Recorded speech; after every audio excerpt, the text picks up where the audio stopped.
안녕하세요, 하이메입니다. 오랜만에 영상을 찍고 있어요. 블라인드가 제 느낌을 아주 몽롱하게 만들어주고 있네요.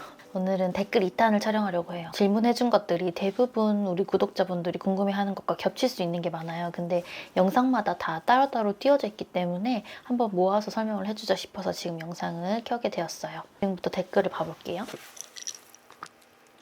유튜브 찾아보다가 영상 접하게 됐어요. 저는 포토샵을 아예 모르는 사람이라 학원을 다니려는데 디자인학과가 사용하는 게 포토샵 GTQ 자격증 수업이랑은 용도가 많이 다를까요? 영상에 나오는 포토샵 용도를 독학으로는 많이 힘들까요? 이런 댓글이 달렸어요.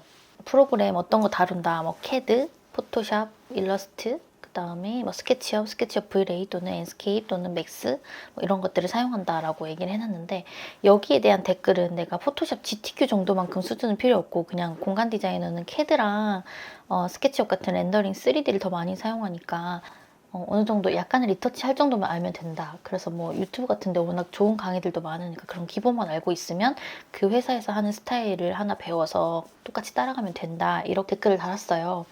근데 또 다른 질문들에서도 몇 번 보였는데 일러스트나 포토샵을 꼭 잘해야 되는 질문을 좀 받았어요. 근데 일러스트랑 포토샵 진짜 가끔 사용하거든요.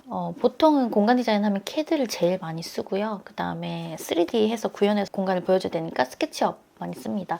그리고 3D 맥스라는 프로그램도 예전에는 많이 썼는데 요즘에는 엔스케이프 쓰는 추세라고 2명한테 들었어요. 실무자 2명한테.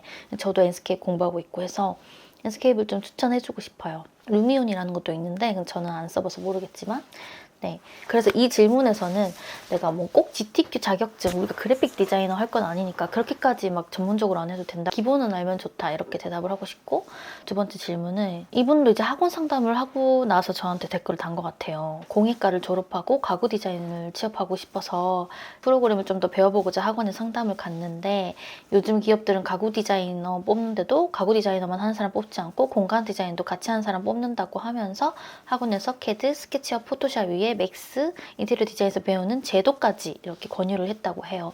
그리고 또 거기서 포트폴리오, 공간 디자인 포트폴리오를 만드는 건데 그것도 권유를 했다고 하는데 제 케이스에는 이게 학원에서 배웠을 때 어떨 것 같냐, 하이맨님이 하고 계시는 일과 지금 배우라고 학원에서 권하는 거랑 비슷할 것 같은데 하이맨님도 가구 디자인 하느냐, 저는 가구 디자인 하고 싶은데 이게 맞는 거냐, 이거 배워도 괜찮을까요? 또 실내건축 기사 자격증 따라고 하는 것도 조금 의외한데 괜찮나요? 이런 식으로 약간 혼란스러운 댓글이 달려 있었어. 우선 제도는 꼭 해야 하는 건 아닌 것 같지만 기업에 취업을 원한다면 스펙을 위해서 해도 나쁘지 않은 정도라고 얘기를 했어요. 왜냐면 자격증은 한 번 따면 계속 남아있기 때문에.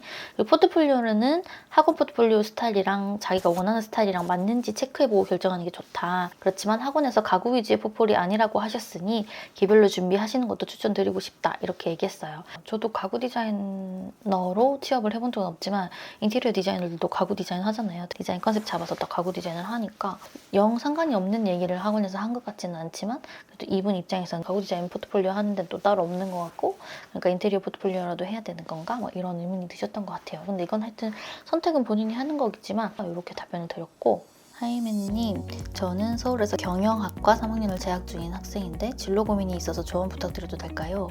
뒤늦게 공간을 디자인하는 일에 관심이 생겨 실내 디자인 쪽으로 진로를 찾아보게 되었는데요.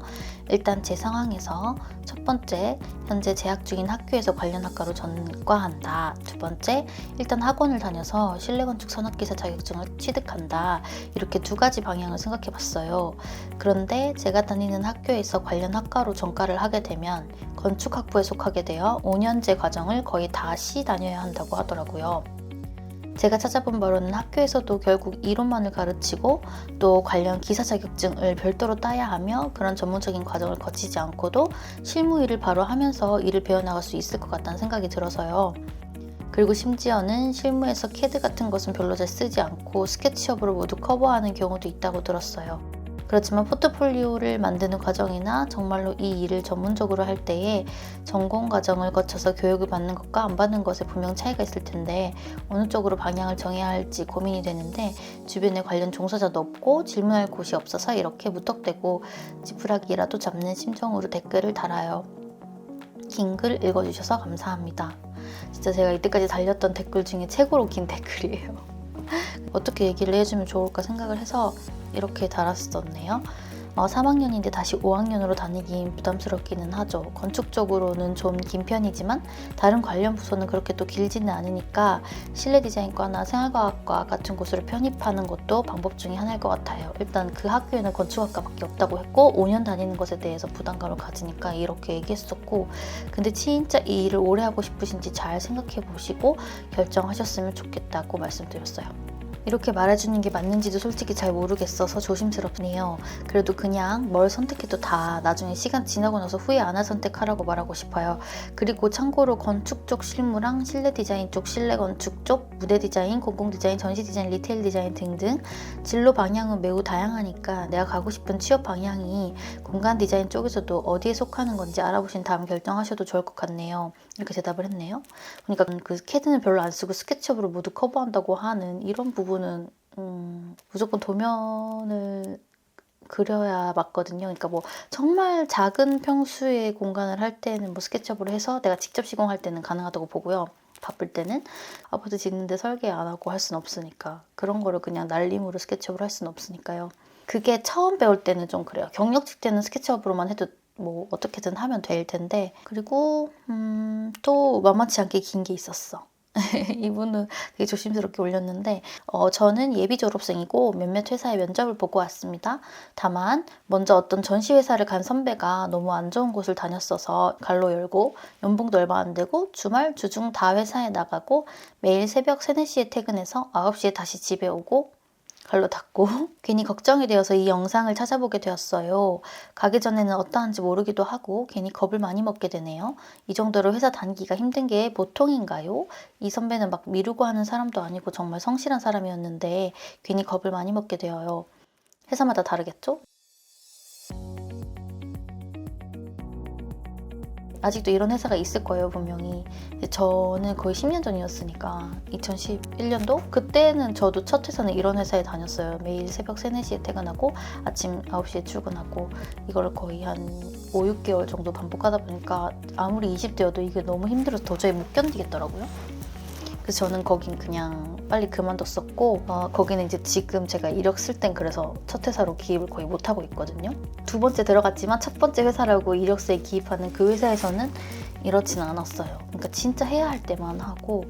그래서 제가 댓글을 이렇게 달았네요. 회사마다 다릅니다. 다만 그 회사의 프로젝트 수준이 내 포트폴리오에 도움이 될 것 같으면 조금 힘들어도 어느 정도 버텨보는 게 어떨까 싶고, 그렇지 않고 프로젝트도 별로고 배울 사람도 없다라고 느껴진다면 그때 다른 회사를 고민해봐도 늦지 않을 거다. 화이팅 잘하실 거예요. 이렇게 댓글을 달았어요. 그러니까 이분 질문 끝에도 회사마다 다르겠죠? 이렇게 물어봤잖아요. 너무 맞는 말이죠. 질문은 아닌데 어떤 분이 이제 현직자신 것 같아요. 생각처럼 아름답고 우아하게 앉아서 디자인하는 곳 아니에요. 여러분들 잘 생각해야 해요. 피폐한 곳입니다. 이렇게. 아까 위에서 질문했던 보면 놀라겠는데 이 정도가 그래도 최근에 올렸던 질문들에 대해서 답장을 했었던 내용인 것 같네요. 2023년 모두 새해 복 많이 받으시고 또 새로운 시작 저와 함께 달려보시죠.